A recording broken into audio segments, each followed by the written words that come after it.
안녕하세요. 저는 30대 후반 여자입니다. 저는 임신과 출산과 함께 시댁 식구들과 연을 끊게 되었는데요. 오죽했으면 저와 남편이 시댁과의 연까지 끊게 되었는지 제 이야기 한번 들어주실래요? 저는 누나만 2명인 종갓집 귀한 아들과 결혼한 며느리였고, 그와 반면에 저는 그저 평범한 집안의 외동딸이었어요. 종갓집 맏며느리. 생각보단 괜찮았어요. 시누이들이 있다고 한들 모두 시집들을 갔을 뿐더러 자식까지 있으니 산다고 바빠 저에게 크게 시집살이 시킨다거나 간섭을 하는 일도 없더라고요. 시모 역시 별다르게 저에게 트집을 잡는다거나 하는 일이 없어 많은 사람의 우려와는 다르게 평탄한 결혼 생활을 하고 있었어요. 남편 역시 집안일에 대한 모든 권한을 저에게 일임한 덕에 조그만 의견 충돌조차 없이 편안한 생활이 가능했죠. 단 한 가지 힘든 점은 있었어요. 그건 바로 몸이 조금 힘들다는 것이었어요. 종갓집 며느리답게 온갖 집안 행사를 맡아 해야 했고, 그 정도 힘든 것쯤이야 종갓집 맏며느리로 들어오면서 어느 정도 각오를 했던 터라 얼마든지 참아낼 수 있더라고요. 무엇보다 마음이 편하니 별것 아닌 것처럼 느껴지기도 했고요. 그래서였을까요? 저는 생각보다 빨리 임신하게 되었고, 저의 임신 소식에 평소 무뚝뚝하기 그지없던 시부에게까지 전화가 왔더라고요. 아가, 소식 들었다. 임신이라고? 네, 아버님. 병원 다녀왔는데 5주 됐다네요. 그래. 잘했다, 잘했어. 고맙다, 정말. 네가 복덩이구나. 아니에요. 운이 좋았죠. 그래, 항상 몸 조심해야 하는 거 알지? 언제 어디서든 조심 또 조심하거라. 다시 한번 고맙다, 고마워. 손이 귀한 집인 덕에 시부만 아니라 모든 식구가 다 제 일인 듯 과하게 기뻐해 주었고, 뱃속 아기의 성별이 남자라는 사실을 알렸을 땐 그야말로 동네 잔치라도 열 기세로 기뻐하시더군요. 하지만 그런 기쁨도 잠시, 뱃속에 귀한 아들을 품고 있다는 이유로 과한 걱정과 우려가 쏟아지기 시작했어요. 뱃속의 아기 중요한 거 저도 압니다. 하지만 그 걱정도 적당한 선이 있는 건데, 시모를 비롯한 시누이들은 그 선을 점점 넘기 시작했고, 좋은 마음에서 시작했던 조언은 어느새 간섭이 되어가고 있었어요. 어느 정도였냐면 시누이들은 하루씩 번갈아 가면서 연락이 와 저의 일거수일투족을 감시라도 하듯 캐묻기 시작하더니 어느 날은 먹는 걸로도 간섭하기 시작하더군요. 올키에 몸은 좀 괜찮아? 입덧은 해? 아니요, 다행히 입덧은 안 할 것 같아요. 먹는 것도 잘 먹고 아직까진 자는 것도 잘 자고 있어요. 그래? 그러면 다행이다. 어제는 병원 다녀왔다고 했고, 오늘은 어디 나가? 아, 요즘 뭐 특별히 먹고 싶은 거 없어? 내가 택배로 보내줄게. 아, 오늘은 집에서 좀 쉬려고요. 요즘은 빵, 떡볶이, 국수 이런 게 자꾸 먹고 싶은 거 있죠? 응? 그런 거 말고 몸에 좀 좋은 거 먹지.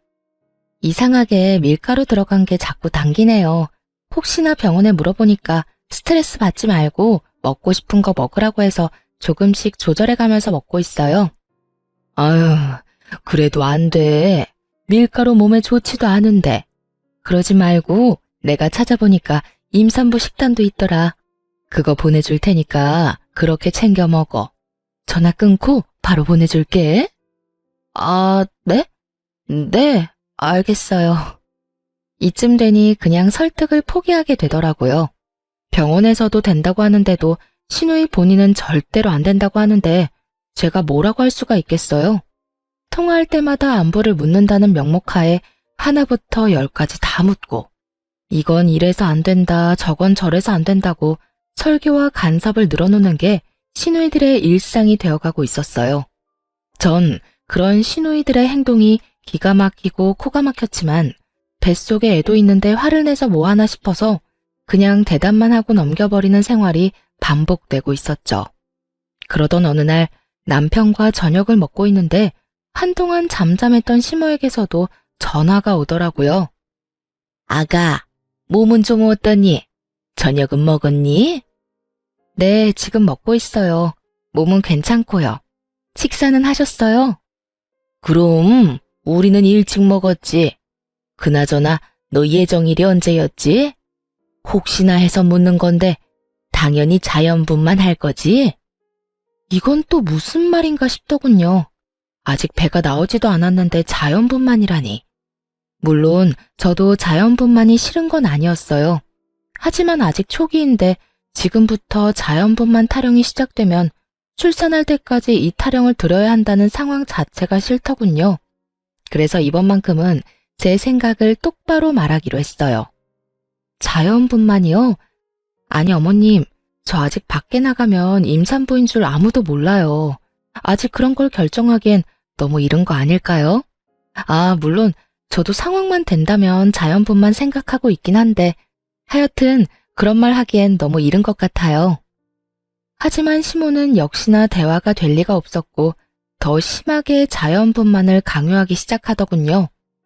아니 얘, 상황이 된다면이 아니라 무조건 자연분만 해야지.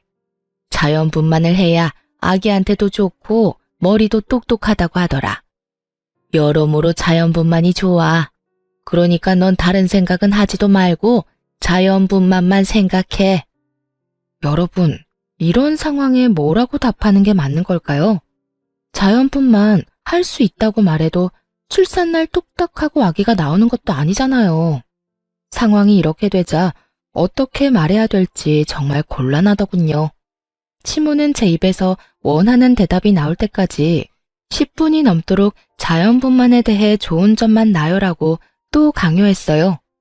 제가 가뜩이나 어두운 표정으로 전화를 받고 있자 남편이 걱정되는 얼굴로 가까이 오더라고요. 그래서 일부러 전화를 스피커로 돌렸죠. 시모 입에서 자연분만이라는 단어가 3번째 나오는 순간 남편이 시모에게 노발대발 화를 내기 시작하더군요. 아, 엄마, 제발 좀 그만해. 엄마 극성에 뱃속의 아기도 스트레스 받겠다. 아직 출산하려면 멀었는데 벌써 무슨 자연분만이야? 아니, 아들, 옆에 있었어? 아니, 엄마는 다 우리 손주 생각해서 그러지. 엄마 손주이기 전에 우리 아기야. 그러니까 이제 좀 그만해. 아기 나올 때 되면 우리가 자연분만할지 수술할지 알아서 잘 결정해서 낳을 테니까. 아들, 수술이라니. 엄마는 너희 셋 다 자연분만으로 낳았어. 그러니까 봐라. 너희들 얼마나 건강해. 건강은 무슨? 나 잔병치레 엄청나게 하면서 큰 거 기억 안 나? 엄마가 내 병원비로 병원 기둥 하나는 세웠다고 했던 거 기억 안 나냐고. 아무튼 한 번만 더 이 사람한테 전화해서 이상한 소리 해봐. 전화 차단해버릴 거야. 그리고 누나들도 똑같아. 이 사람한테 다들 쓸데없는 연락도 하면 다 차단해버리고 나중에 아기 얼굴도 안 보여줄 거야. 그래도 되지? 그게 무슨 소리니? 출산하면 얼굴은 보여줘야지. 그리고 쓸데없다니.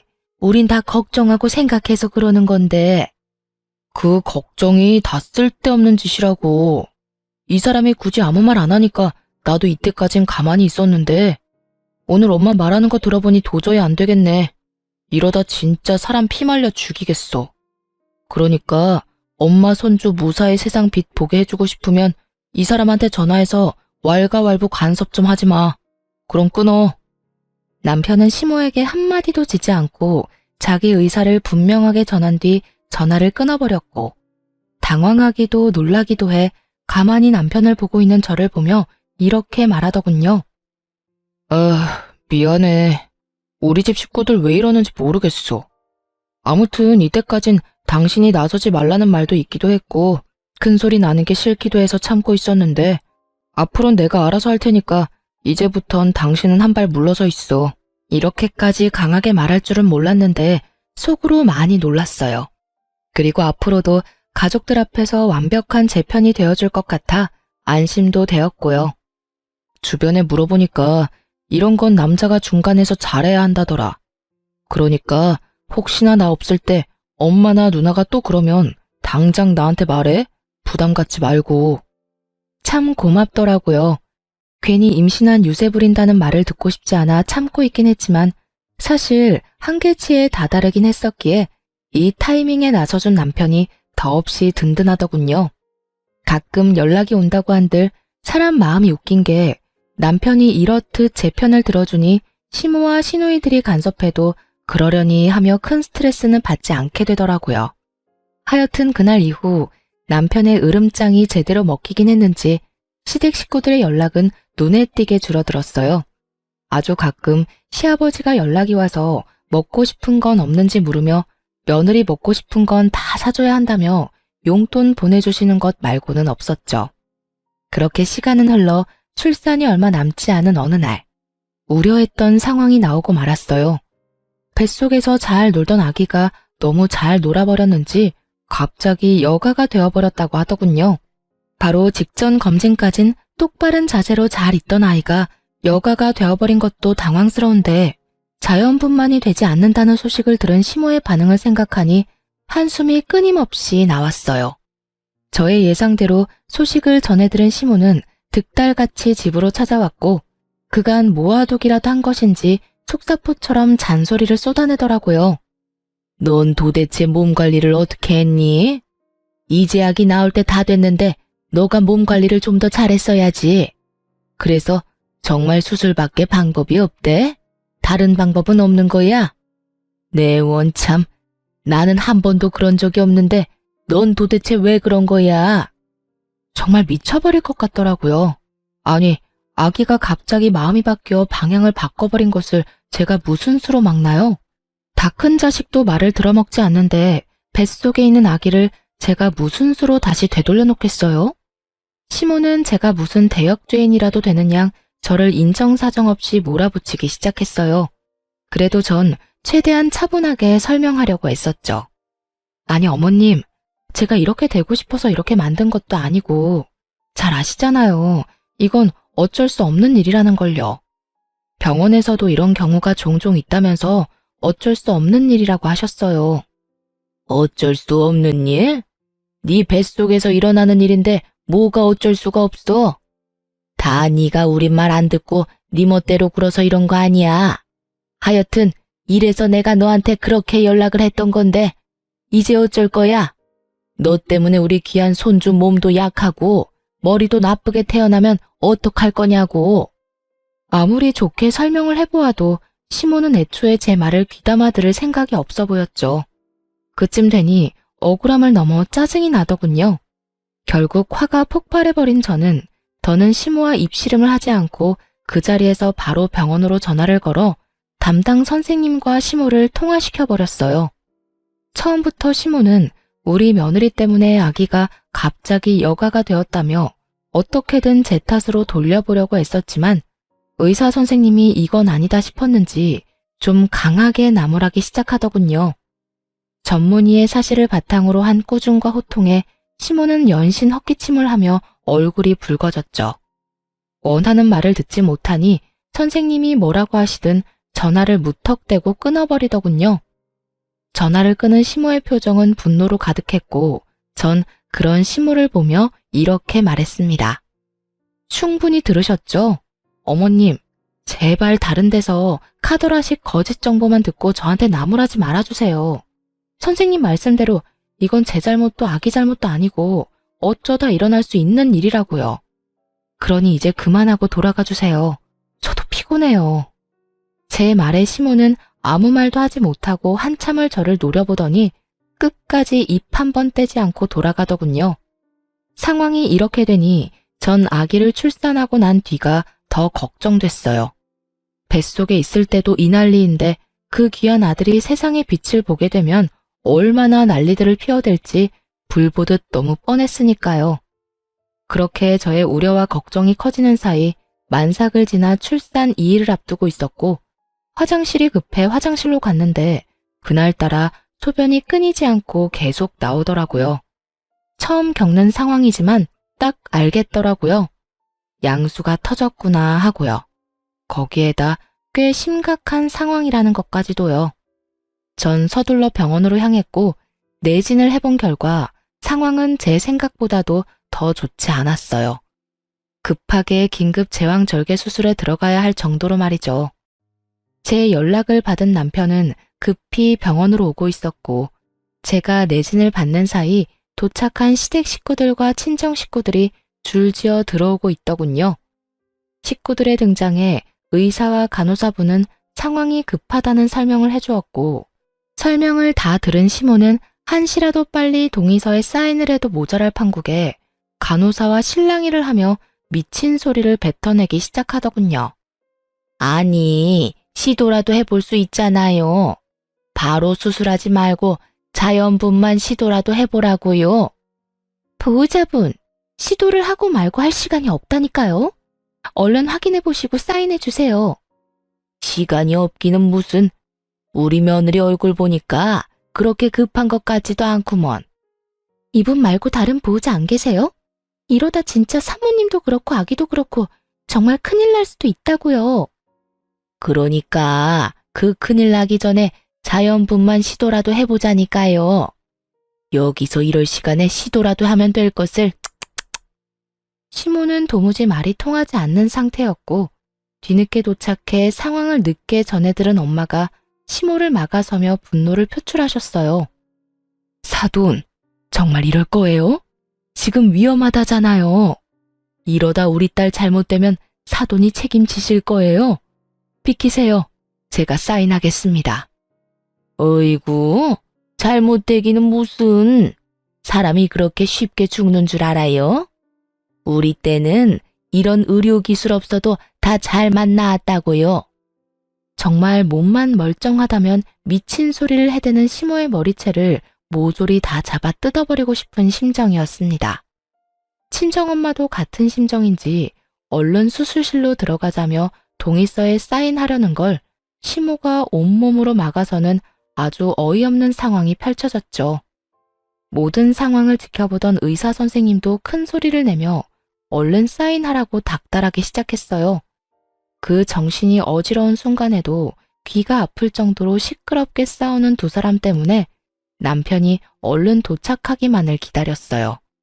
자칫하면 엄마와 시모가 분만실에서 몸싸움이 날 수 있는 조마조마한 순간이었거든요. 그 순간 뒤늦게 나타난 신랑의 우렁찬 목소리가 들리더군요. 엄마, 미쳤어? 도대체 뭐 하는 거야? 엄마 진짜 제정신이야? 누나들은 도대체 엄마 안 말리고 뭐 하고 있어? 정말 살았다 싶더라고요. 남편은 노발대발 화를 내면서도 빠르게 수술 동의를 해주었고, 전 그렇게 수술에 들어갈 수 있었습니다. 수술에 들어가는 동안에도, 수술을 받는 동안에도 이게 무슨 일인가 싶더군요. 수술실의 차가운 기운에 몸이 떨리는 건지, 시모와 시누이들의 행동에 몸이 떨리는 건지, 알지 못할 떨림을 느끼며 저는 다짐했어요. 불효자 소리를 듣더라도 시모와 시누이들은 더는 제 가족에 그리고 저에게 간섭하지 못하게끔 독하게 변하겠다고요. 그렇게 저의 다짐과 함께 소중한 아들이 세상에 나오고 후 처치를 하고 병실로 가니 남편이 두 손을 꼭 모으고 저를 기다리고 있더군요. 얼마나 울었는지 눈이 퉁퉁 불어서 말이죠. 여보, 나 진짜 당신 잘못될까봐 너무 무서웠어. 당신도 많이 무서웠지. 내가 늦어서 너무 미안해. 내가 진짜 입이 10개라도 할 말이 없다. 울긴 왜 울어. 누가 보면 당신이 출산한 줄 알겠다. 아, 정말 내가 대신 낳아주고 싶은 심정이더라니까. 하여튼 앞으로 나만 믿어. 내가 더 큰 방패막이 되어줄게. 다신 이런 상황에 혼자 두지 않도록 노력할게. 무사히 돌아와줘서 고마워, 여보. 남편은 독하게 마음을 먹었는지 시모와 시누이들은 병실에는 오지도 못하게 막아버렸고, 그렇게 퇴원날이 다가왔어요. 저는 퇴원을 위해 짐을 싸고 있었고, 남편은 병원비를 정산하기 위해 잠시 자리를 비운 사이 어떻게 알았는지 시모가 병실로 들어서더군요. 몸은 좀 어떠니? 아직 아프긴 한데 그래도 어제보단 덜 아파요. 그러게, 자연분만 했으면 이렇게 아플 일도 없었을 텐데. 어머님, 이제 그만 좀 하세요. 이미 수술은 했고 아기도 건강하게 잘 나왔는데 왜 계속 자연분만 이야기를 하세요? 그래, 그건 그렇고 조리원으로 간다고? 네, 예약해둔 조리원에서 2주 쉬고 나와요. 제 말을 듣던 시모는 제 눈치를 살피더니 헛웃음이 터져나오는 말을 하기 시작하더군요. 그게 내가 많이 생각해 봤는데 아무래도 우리 귀한 장손을 남의 손에 맡긴다는 게 영 불안해서 말이야. 그래서 하는 말인데 너 산후조리를 우리 집으로 가서 하는 게 어떻겠니? 그게 불편하면 내가 너희 집으로 가도 되고 말이야. 어머님, 아무리 그래도 제가 어떻게 어머님한테 제 몸조리를 맡길 수 있겠어요. 아기도 그렇고 힘드실 거예요. 그리고 어떤 걱정하시는지 잘 알고 있는데 그런 일이 일어나는 건 아주 극소수이고요. 제가 예약한 조리원 유명하기도 하고 평도 꽤 좋은 곳이라서 그런 걱정은 안 하셔도 돼요. 아무래도 전문가한테 맡기는 게 저도 편하기도 해서 그냥 조리원으로 갈게요. 어머 얘, 그런 걸로 치면 나도 전문가야. 내가 네 남편을 비롯해 애 셋을 키웠어. 그러니까 그냥 우리 집으로 가자. 내가 정말 불안해서 그래. 시모의 아집은 제 상상보다 더 대단하더군요. 조리원에서 일어난 말도 안 되는 사건 사고를 누구한테 들었는지 도저히 불안해서 못 맡기겠다며 혹시라도 모를 사고가 일어나기 전에 미연에 방지하는 게 훨씬 낫다는 말까지 하더군요. 제가 아무리 좋은 말로 설득도 해보고 때론 싫은 티를 내며 거부도 해봤지만 시모는 의지를 굳힐 생각이 전혀 없어 보였고요. 사실 조리원 예약금을 시부가 내주신 거라 다른 여러 사연들처럼 조리원 비용이 아까워 안 보내려는 상황도 아니고 정말 장손이 다칠까봐 걱정되는 마음이 느껴져서 그렇게 기분이 나쁘지만은 않더라고요. 그렇게 저와 실랑이를 벌이는 사이 남편과 아빠가 병실로 들어왔고 남편이 시모의 앞을 막아서려는 찰나 전 그런 남편을 제지했어요. 이번에도 남편을 등에 업고 이 상황을 모면하면 당장은 편하겠지만 계속해서 그렇게 피해봤자 소용없다는 생각이 들었어요. 그래서 전 좀 더 독하게 나가기로 했죠. 이제 저도 지켜야 할 자식이 있는 엄마였으니까요. 그래요, 어머님. 제가 갈게요. 그 대신 저 정말 아무것도 안 하고 오로지 몸조리에만 신경 쓸 거예요. 삼시세끼 다 챙겨주시고요. 당연히 뒷정리는 물론이고 하루에 한 번씩 제가 있는 방 청소도 해주세요. 그리고 저는 수유하는 시간 말고는 아기 돌보지 않을 거예요. 밤에도 물론 수유할 때만 아기 돌볼 거고요. 그러니까 나머지 시간은 어머님이 아기 다 돌봐주셔야 해요. 그리고 만약 지내는 동안 조금이라도 제가 불편하다거나 저한테 조금의 일이라도 시키시면 당장 짐 싸서 조리원으로 들어갈 거예요. 그래도 제가 어머님 댁에 가서 조리하길 바라세요? 이거 다 해주실 수 있어요? 시모는 잠시 멈칫하는 듯 했지만 이내에 다 할 수 있다며 호언장담을 하는데 결국 시모의 뜻대로 시댁에서 몸조리를 시작하고 말았어요. 시댁에 도착해 제가 머물 방에 가보니 참 뭘 믿고 집에서 산후조리를 해준다고 했는지 알 수가 없더군요. 여기저기 굴러다니는 머리카락에 먼지, 굳이 코를 대지 않아도 묵은 냄새가 강하게 나는 꼬질꼬질한 이불.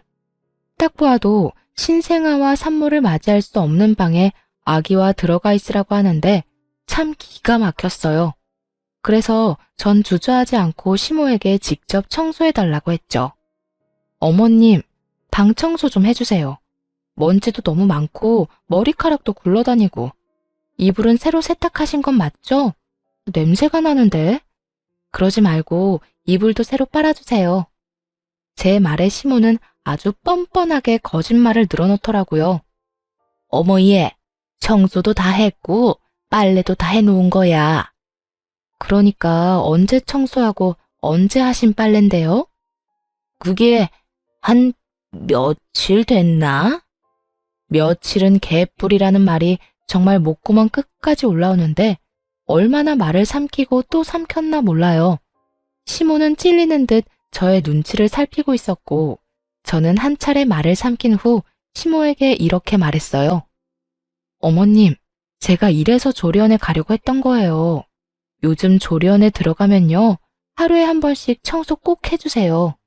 이거랑은 비교도 되지 않을 만큼 깨끗한 환경에서 지낼 수 있도록 해준다고요. 제가 그 정도로 깨끗한 거 바라는 거 아니잖아요. 최소한 바닥에 머리카락이랑 먼지는 없어야 하는 거 아닐까요? 최소한 이불에서 향기는 안 나더라도 캐캐 묵은 쉰 냄새는 안 나야죠. 그냥 다시 좀 빨고 청소 좀 해주세요. 정 힘드시면 지금이라도 조리원으로 가고요. 아니다. 금방 해줄 테니 안방에 가서 기다려라. 급하게 하지 마시고 천천히 하셔도 되니 꼼꼼하게 해주세요. 스팀 청소기도 있으시잖아요. 저 올 때마다 매번 시키시던 거요. 다 하시고 그걸로 한번 싹 밀어주세요. 저 혼자만 지내면 상관없는데 아무래도 신생아가 있으니 청결이 제일 중요해서요. 그래, 알겠다. 전 최대한 뻔뻔하고 담담하게 요구하려고 애썼고 시모는 표정이 좋지 않긴 했지만 철석같이 약속한 것이 있어서 그런지 저의 요구대로 다 들어주더군요. 시모가 좋든 싫든 어른에게 이것저것 요구해야만 하는 상황이 마음이 편하지 않았더군요. 때로는 내가 너무 심한가 하는 생각이 들기도 했고 그때마다 고개를 세차게 흔들며 마음을 다잡곤 했어요. 여기서 제가 물러서게 된다면 아마 모르긴 몰라도 육아를 하며 또 휘둘리게 될 것이고 전 죽었으면 죽었지 그따위 말도 안 되는 간섭을 육아하면서 받을 생각은 전혀 없었으니까요. 그렇게 시모는 점점 힘든 티를 내기 시작했지만 어떻게 하겠어요? 다 시모 본인이 자초한 일이었고 전 다른 건 몰라도 저 역시 몸조리만큼은 중요했으니까요. 시댁에 들어간 이후 시모는 전적으로 저의 뒷바라지를 시작했고 정말로 저에게 밥상까지 차려다 바치게 될 거라 생각하지 못했었는지 하루하루 지날 때마다 쑤신다는 곳이 늘어가더군요. 그러나 말거나 전 수유지옥과 트림지옥에 정신을 차릴 새가 없었어요. 새벽에 잠도 못 자고 아이를 돌보다 보니 아기가 잘 때는 저도 같이 지쳐 쓰러져 자고 있을 때가 많았어요. 그래서 시모가 모든 집안일을 혼자서 할 수밖에 없었죠. 그걸 보던 시부는 말년에 고생한다며 그러게 예정대로 조리원 가면 되는데 여편네가 이상한 고집을 피운다며 저 대신 혀를 끌끌 차셨죠. 아이만 3명을 키웠다며 큰소리 떵떵 치던 시모도 이 정도로 힘든 줄은 몰랐는지 날이 갈수록 말수도 줄어들고 얼굴살도 빠지셨더라고요. 다들 아시다시피 먹고 싸고 울기를 반복하는 신생아의 굴레 속에 온 가족이 잠도 못 자고 아기한테 시달리게 되는 건 매일 있는 상황이었죠. 그렇게 일주일도 채 되지 않은 날 시모는 폭발을 하고야 말았습니다. 그날도 역시 배불리 모유를 먹은 아기는 오줌을 쌌는지 서럽게 울기 시작했어요. 아기가 목청껏 울기 시작하니 시모는 짜증 가득한 얼굴로 방문을 세게 열더니 아기를 향해 고함을 질러버리더라고요. 아, 정말 그만 좀 울어라. 너 때문에 내가 정말 미쳐버릴 것만 같아. 어떻게 하루 종일 우니? 하루 종일 울어? 그렇게 귀하고 귀에 조리원에조차 맡기지 못하겠다고 똥꼬지 부려 데리고 올 땐 언제고 목도 제대로 가누지 못하는 생후 일주일도 안 된 아기한테 화를 내는 모습을 보고 있자니 정말 기가 다 막히더군요. 시모는 그야말로 정신을 놓은 듯 보였고 그런 시모에게 쏘아붙이듯 말했어요. 어머님, 먹고 자고 우는 게 일인 아기한테 울지 말라고 화를 내면 어떻게 해요? 얘는 제 할 일을 하는 것뿐이라고요. 예, 아무리 그래도 해도 너무하지 않니? 밤에는 직접 애 보느라 잠도 못 자. 낮에는 빽빽 울어대는 소리에 잠도 못 자. 도대체 난 언제 자란 말이니? 귀한 손주도 하루 이틀이지. 나도 사람인데. 이렇게까지 울어대니 나도 당연히 짜증이 나지. 그러게 제가 이럴 줄 알고 조리원으로 간다고 했었잖아요. 그렇게 고집 부려서 데리고 오더니 고작 일주일도 못 버티고 이렇게 화내려고 큰 소리 치셨어요. 그리고 소리 좀 그만 지르세요. 애 놀라면 밤에 더 심하게 우는 거 모르세요? 제 말을 다 알아듣는 듯 아기는 타이밍 맞춰 더 큰 소리로 울기 시작했고 시모의 표정이 실시간으로 썩어가고 있더군요. 저는 불만스러운 눈빛으로 우는 아기를 달래기 시작했죠. 그랬더니 시모가 기어들어가는 목소리로 이렇게 말하더군요. 아가, 너 지금이라도 조리원에 들어가면 안 되니? 네? 그게 무슨 말이세요? 이제 와서 조리원을 어떻게 가요? 전 일부러 더 난색을 보이며 시모의 말을 받아쳤고 시모는 도저히 안 되겠다 싶었는지 아예 애원을 하기 시작하더군요. 나 정말 이러다 죽을 것 같아서 그래. 내가 나이가 몇 살인데 끼니 때마다 며느리 밥 시중 드는 것도 모자라 낮이고 밤이고 손주 시중 드느라 잠도 못 자. 그것뿐이니?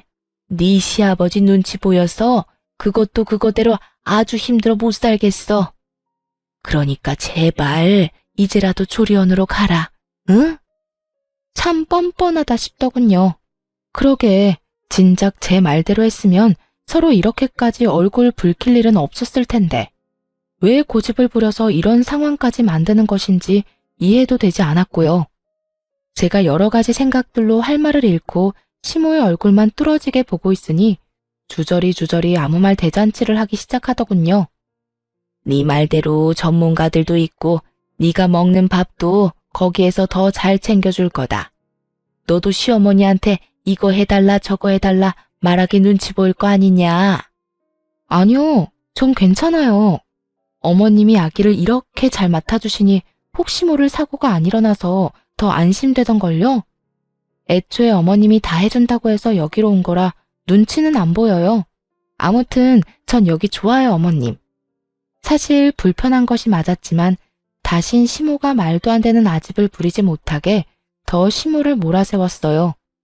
제가 그렇게 해맑은 얼굴로 말하자 시모의 얼굴은 그야말로 흑빛이 되어가고 있었죠. 거의 울기 직전의 표정으로 마지막 술을 꺼내 보이더군요. 저기, 지금이라도 조리원에 가면 비용은 내가 주마. 얼마가 들든 군소리 하지 않고 다 주마. 아니 이참에 그냥 편하게 한 달 정도 가 있는 게 어떻겠니? 그러니 제발 시험이 살린다 생각하고 조리원으로 좀 가주려무나 이렇게 부탁하마. 이렇게까지 하는데 더는 시댁에 머물 이유가 없더라고요. 그래서 전 짐을 싸 집으로 돌아왔고 집에서 미리 알아봐 두었던 도우미분을 불러 시모가 준 돈으로 본격적인 조리를 시작했습니다. 한 달 동안은 그야말로 천국 같은 시간이었어요. 한 달 뒤 본격적인 독박 육아가 시작되자 그야말로 지옥이 펼쳐지더군요. 물론 남편도 많이 도와주긴 했지만 남편이 출근하고 나면 오롯이 혼자 육아를 감당해야 하니 집도 더러워지고 성격도 많이 예민해져 갔어요. 친정 부모님은 몸이 좋지 않으셨고 시댁에선 이젠 아기는 사진으로만 보는 것이 행복하다고 할 만큼 질려버린 상황이니 도움을 줄 사람이 없는 그런 상황이었죠. 상황이 그렇게 되자 처음에 마사지를 받을 땐 완모를 하고도 남을 거라고 했던 모유가 점점 마르기 시작하더니 아이에게 줄 수 없을 정도로 막히기 시작했어요. 남편이 육아와 살림을 함께 해주곤 있었지만 그것과는 별개로 엄마가 할 일은 너무나도 많았고 전 지쳐가고 있었죠. 결국 모유 대신 분유를 먹이기로 결정했어요. 분유를 먹이기 시작하니 젖병을 씻긴 해야 하지만 남편도 아기 밥을 먹일 수 있으니 그만큼 저에게도 여유라는 게 생기더라고요.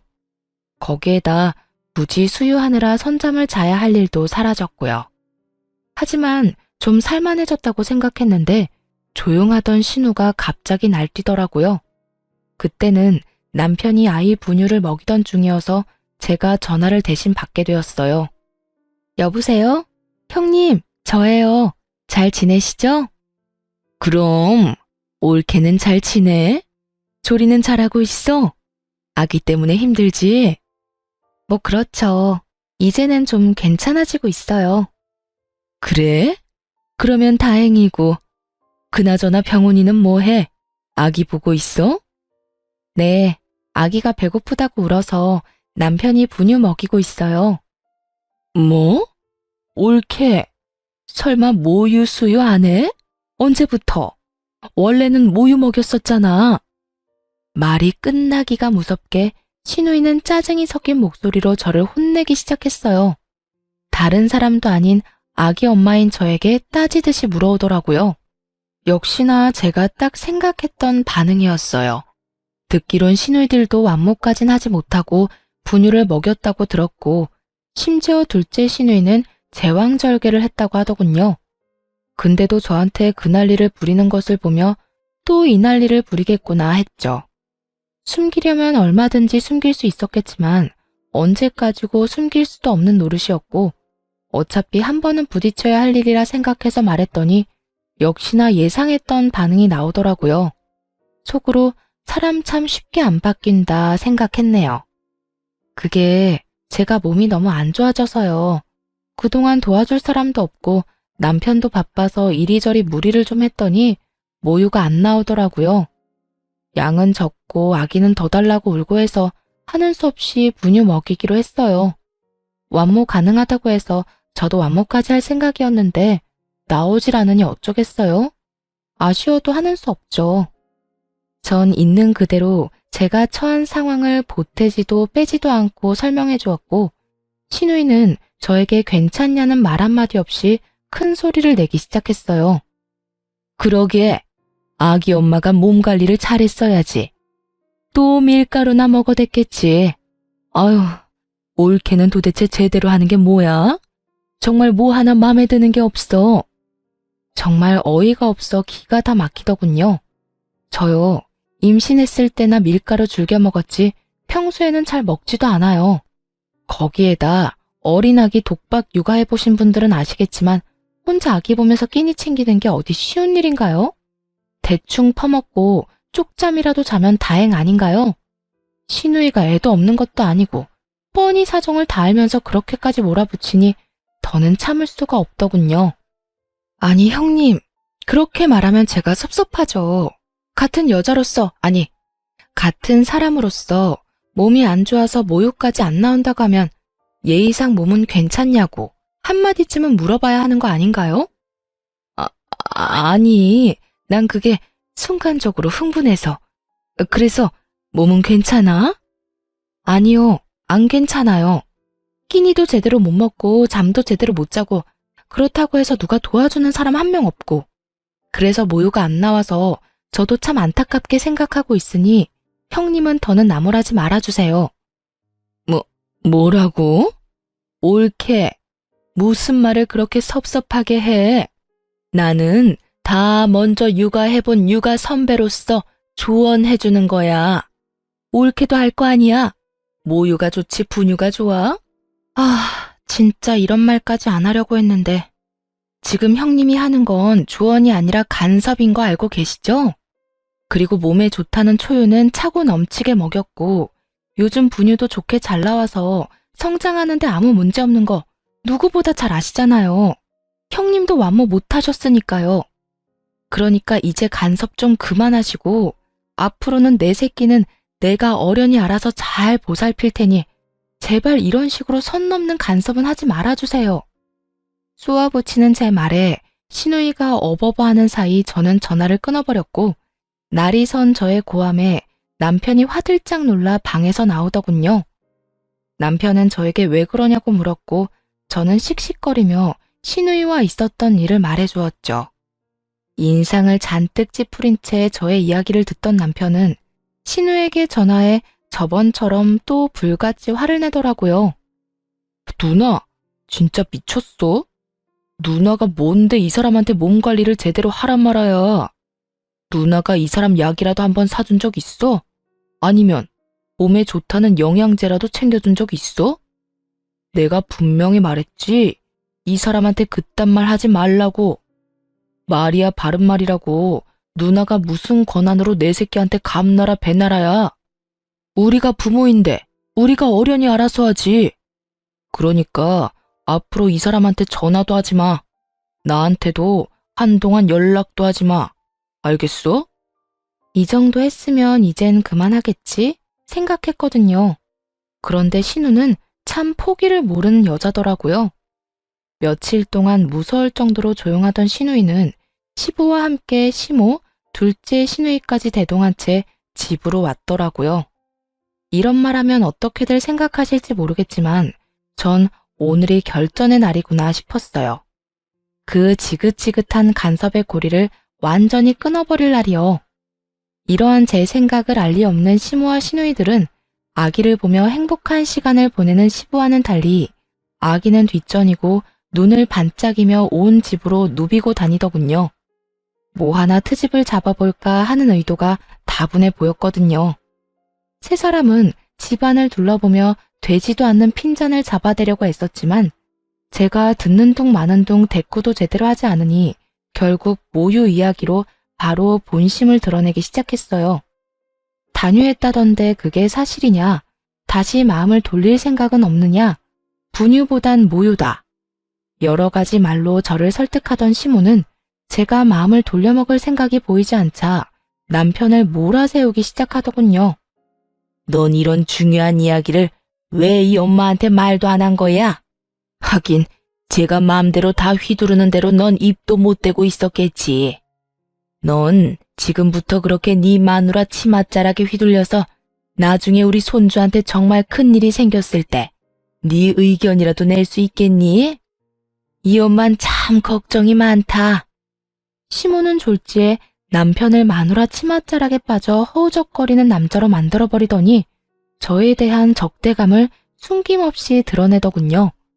한참을 저에 대한 불만을 쏟아내던 시모의 입에선 결국 아직 한참이나 남은 제 아들의 교육에 대해서도 간섭하기 시작했어요. 정말 내가 이럴 줄 알았다. 자연분만도 못하더니 완모도 못한다는 게 말이나 돼? 우리 귀한 장손한테 도대체 네가 무슨 짓을 하는 줄이나 알아? 에휴, 이미 단유했다니까 그건 접어두고 앞으로가 중요한 거 알지? 네? 앞으로라니요? 뭐가 또 남았나요? 교육이 남아있지 않니? 넌 정말 엄마라는 애가 이렇게 생각이 짧니? 내가 이래서 마음을 놓을 수가 없다니까. 그래서 하는 말인데 앞으로 우리 장손이 뭘 배우고 어떻게 키워야 할지 나하고 네 시누이들이 도울 테니 부담스럽게 생각하지 말고 도움 받으려무나. 시모의 헛소리에 시누이들은 너나 할 것 없이 맞장구를 치며 그 말도 안 되는 말을 찬양에 가까운 동의를 하고 있었고 전 그런 세 사람을 번갈아 보며 따져 물었어요. 도움이요? 말이 좋아서 도움이지 아예 어머님 뜻대로 제 아들을 키우겠단 말이잖아요. 전 절대로 그렇게 할 생각 없으니까 그런 생각은 하지도 마세요. 네 생각이 왜 필요하니? 내가 그렇게 하겠다는데. 그러게 진작 네가 내 아들을 쥐락펴락만 하지 않았으면 이런 일도 없지 않니? 착하고 순한 내 아들이 네 치맛자락에 빠져 헤어나오질 못하니 내가 이렇게라도 해야 내 귀한 손주가 잘 크지 않겠어? 하여튼 내 뜻은 굳혔으니 잔말 말고 내 뜻에 따르렴. 정말 해도 너무하더라고요. 엄마인 저를 인정해주지도 않고 말끝마다 귀한 손주, 귀한 손주. 속에서 분노가 쌓이고 있었죠. 시모고 나발이고 입에서 온갖 말들이 나오려고 하더군요. 시부가 옆에 있었지만 참지 못하고 한마디 하려던 순간이었어요. 시종일관 말 한마디 하지 않고 굳은 표정으로 바라보던 남편이 아기를 확 안으며 말했어요. 엄마, 누나, 이제 우리 영 끊고 살자. 더는 안 되겠어. 이대로 지내다간 나 아무래도 이혼당할 게 뻔하고 난 내 가정은 지켜야 하니까 우리 인연 끊어. 너, 그게 도대체 무슨 말이야? 연을 끊자니. 그게 이 엄마한테 할 말이야? 엄마 말대로 이때껏 내가 너무 착하고 순했던 것 같아. 진작 이 인연을 끊었어야 했는데. 그래도 가족이라고 참고 또 참았는데 이젠 안 될 것 같아. 남편의 단호한 태도에 시모는 개거품을 물며 거의 넘어가기 직전이었고 두 시누이가 남편에게 후레자식이라는 말과 함께 온갖 욕을 쏟아내기 시작했어요. 이 나쁜 놈아, 네가 그러고도 인간이야? 어떻게 엄마한테 그런 말을 할 수가 있어? 그러게. 엄마가 널 어떻게 키웠는데? 언니랑 나는 몰라도 엄마가 너한테 어떻게 했는데? 마누라 때문에 뭐? 연을 끊어? 네가 제정신이야? 누나들이 입장 바꿔서 생각해봐. 만약 누나들이 이런 상황인데 내 형들이 누나 편 안 들어주고 시댁 말이 다 맞다. 너는 고개 숙이고 시댁 말에 다 따르라고 하면 누나들은 그런 남편이랑 계속 같이 살 수 있을 것 같아? 난 후레 자식이 되는 한이 있어도 내 가정은 지킬 거니까 인연 끊어. 아버지, 죄송합니다. 남편의 말에 그나마 양심은 있는 것인지 시누이들은 동시에 입을 닫았고 시부는 아무런 말도 하지 않고 남편을 한참 바라보다 시모에게 묻더군요. 당신은 선호가 한 말 어떻게 생각해? 인연을 끊자는데? 어떻게 생각하냐니요? 당연히 말도 안 되는 소리죠. 이게 다 전연 때문이라고요. 장손 낳아줬다고 오냐오냐 했더니 아들 하나 낳은 것 말고는 맘에 드는 게 하나도 없다고요. 이래서 집안에 여자가 잘 들어와야 한다고 하는 거라고요. 이거 보세요. 그 착하던 우리 아들 입에서 인연 끊자는 말이 나오다니. 이게 말이 된다고 생각해요? 시모는 눈까지 까뒤집으며 저를 향해 비판을 쏟아내고 있었고 그런 시모를 향해 시부는 고함을 지르기 시작했어요. 전연이라니? 아무리 화가 난다고 해도 그렇지. 며느리한테 욕설이라니 당신은 부끄럽지도 않아? 내가 진짜 이때까지 세 사람이 하는 꼴이 너무 창피해서 입이 떨어지지 않아서 가만히 있었더니 뭐? 전연? 당신은 기본적인 예의라는 것도 모르는 거야? 너희도 그래. 뭐 하나 도와줄까 몸을 바쁘게 움직여도 모자란 판국에 얼뜯지 못해 안달들이나 입 놀리는 꼴이 한심하고 실망스럽구나. 시부의 말에도 정신을 차리지 못한 시모는 다시 그 지긋지긋한 자연분만과 모유 수유를 입에 올리더군요. 아니 여보, 전혀 아니. 저 물건 때문에 우리 손주 자연분만으로 태어나지도 못했는데 완모라도 해야 건강할 거 아니에요. 제 말이 틀렸어요? 그만 좀 하라니까. 내 말 안 들려? 그까짓 것들이 뭐 중요하다고 이 난리들을 부리는 거야? 내가 이렇게까지 했는데도 못 알아듣는 것 같으니 앞으로 선호 뜻대로 이 집엔 발걸음도 하지 말고 연락도 하지 마라. 알겠어? 시부는 결국 남편의 뜻에 힘을 실어주었고 시누이들 역시 저희 집 출입 금지령과 함께 시댁 금지령까지 내려지게 되었죠. 시부의 그런 말까지 했는데도 불구하고 정신을 여전히 차리지 못한 시모는 모든 것이 다 제 탓이라며 제 머리채를 잡을 요량으로 저에게 달려들었지만 재빠르게 남편 뒤로 숨는 바람에 시모는 그대로 바닥에 고꾸라지게 되었어요. 그런 시모의 모습에 시누이들은 시모를 부축하기 바빴고 시모는 그런 시누이들의 부축을 받으며 며느리가 시어미를 밀어 넘어뜨렸다며 자신을 죽이려고 작정했다는 아주 말도 안 되는 곡소리를 내기 시작하더군요. 그 말도 안 되는 거짓말을 시부는 믿을 리 없었고 한심하다는 눈빛과 함께 이렇게 말하곤 집을 나가버렸어요.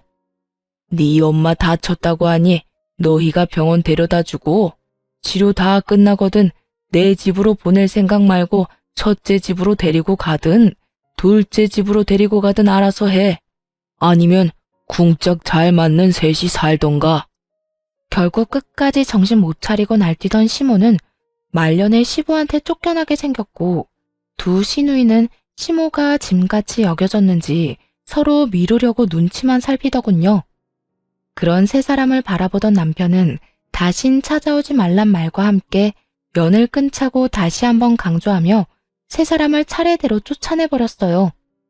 전 그런 남편의 뒤로 시모와 시누이들의 신발을 현관문 밖으로 던져주었고 그렇게 시댁 아니 시모와 시누이들과의 연을 끊어버렸습니다. 그 후로 시모는 시댁으로 찾아가 시부에게 무릎을 꿇고 빌었지만 시부는 받아주지 않았다고 해요. 3개월이 넘는 시간 동안 시모가 날마다 찾아가 빌자 그제야 시모를 받아주었다고 하더군요. 물론 3개월이란 시간 동안 시모는 시누이들의 집을 전전하며 살았는데 둘 딸들이 얼른 나가라고 엄청 눈치를 줬나 보더라고요. 기가 팍 죽어서 시부 옆에서 잠자코 지내고 있다던데 지금까지 남편도 그렇고 저도 직접 연락한 적은 없네요. 아들 돌잔치 때는 시부만 참석했고 가끔 시부와 왕래하며 지내고 있죠. 남편과 시부는 저에게 세 사람과 영영 연을 끊고 살고 싶다면 그렇게 해도 상관없다고 해주었고 전 사랑하는 제 아들을 위해서라도 아직까진 세 사람과 왕래하며 지내고 싶진 않습니다. 남편은 여전히 저와 아들을 위해 기꺼이 가정에 힘써주고 있어요. 그 덕에 제 건강도 많이 회복된 상태이고요. 처음 세 사람과 연을 끊고 난 후 폐륜이라도 저지르는 것 같아 망설여졌지만 요즘은 그런 힘든 결정을 기꺼이 해준 남편에게 한없이 감사하며 행복한 일상을 살아가고 있어요. 이래서 가정에는 남편의 역할이 중요한 것 같아요. 다른 집 남편들은 시댁에는 자주 방문하자고 하고 처가에는 발길을 탁 끊는다고 하던데 저희 남편은 막내인데도 불구하고 부모님에게 쓴소리도 할 줄 알잖아요. 비록 부모님에게 영 끊겠다는 심한 말까지 해버렸지만 그럼에도 남편은 가정을 지키기 위해 큰 결심을 내려준 거잖아요. 저는 항상 자기 전에 남편에게 말해요. 저랑 결혼해줘서 고맙다고 말이죠.